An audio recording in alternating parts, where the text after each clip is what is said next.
خلاص كلوب يرفع الراية البيضاء لمحمد صلاح.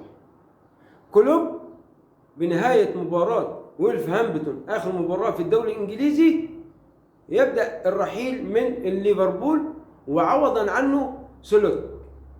حاليا محمد صلاح في مساومات معاه، في مساومات، مش اني خلاص مشي يورجن كلوب يبقى خلاص كده رفع لك الرايه البيضاء واحنا كمجلس اداره ليفربول هنسكت. لا، احنا عاوزين نشوف قبلتك ايه بعد ليفربول او بعد يورجن كلوب. هل انت موجود معانا في ليفربول مكمل او في وجهه ليك تاني؟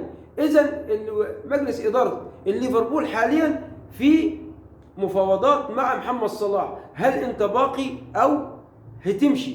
لا، لو باقي يبقى حاليا تمضي لنا موسمين ل 27. خلاص يورجن كلوب رفع لك الرايه البيضاء بما ليه وعليه معاك.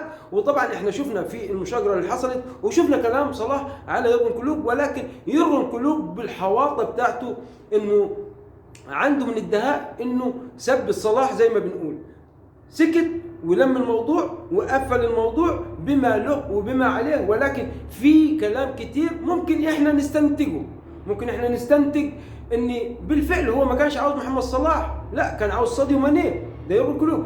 ممكن يورجن كلوب قال لمحمد صلاح لا روح اتحاد جده، ما دام طالبينك بالاموال دي روح اتحاد جده. كلام بينهم ما بين بعض، في كتير ممكن نستنتج حاجات كتير عشان خاطر يورجن كلوب يفضي مملكته من محمد صلاح. لا، محمد صلاح يستاهل انه يكون هو صناعة نفسه من بعد الله سبحانه وتعالى. انما حد يقول لي يورجن كلوب هو اللي عمل محمد صلاح، ده كله كلام عاري من الصحة.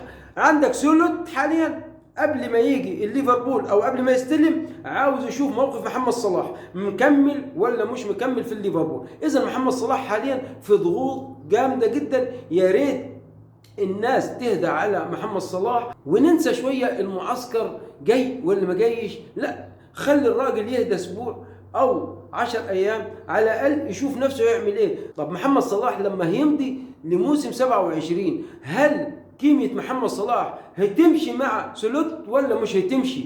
هل قيمة محمد صلاح هتديله ان ممكن سلوت يخليه متواجد في الملعب على طول ولا هيقعده على الدكة؟ فهنا محمد صلاح في تفكير عارم المفروض الناس تهدى عليه، كمصريين بالذات نهدى على محمد صلاح. لازم نشوف محمد صلاح هيعمل ايه في اللي هو سابه فيه يورجن كلوب دون. يبقى اذا النهارده محمد صلاح مشي منه يورجن كلوب ولكن قال له سلوت بيقول انا عاوز اعرف وضع محمد صلاح قبل ما اجي. محمد صلاح مستمر معايا ولا ممكن يسيبني الموسم اللي جاي؟ لازم محمد صلاح يحسم اموره بشكل واضح امام ليفربول حاليا. الناس دي مش بتلعب، الناس دي عاوزه جديه زي ما احنا جادين معاك، هم عاوزين جديه من محمد صلاح.